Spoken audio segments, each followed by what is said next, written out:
most important ways of communication between North and South of Europe. And so all the merchants coming with their luxury goods from your country, I imagine you're from India? Yeah, so the spices, the silk, precious stones, so they had to travel, they came from Italy and then traveled through Chillion to go to France to the big markets.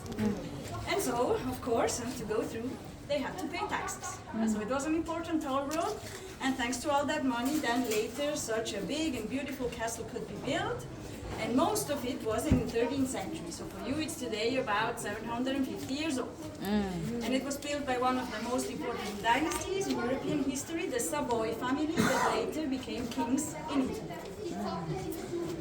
Now let's talk about the construction of the castle. That is very special because it was built on a rocky island that is about 100 meters long and 50 meters wide and surrounded by the lake.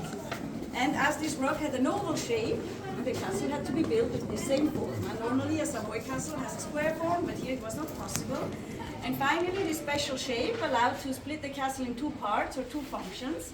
So here on the lake side, you can see the big windows, the balconies. So this was the luxury residential part where the people used to live, because the lake here was a protection. And the other side, the land side, looks completely different. And this is the fortress part, entirely dedicated to the defense. You see the towers, the double enclosure, the loopholes to shoot.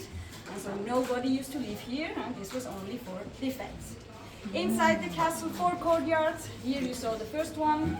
This is the part where the servants used to live. Then in front of the keep, in the second courtyard, used to live the administrator or constable.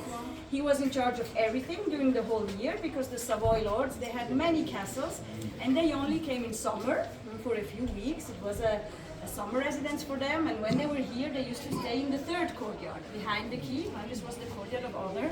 And then next to it, you have the fourth courtyard giving access to the fortress part.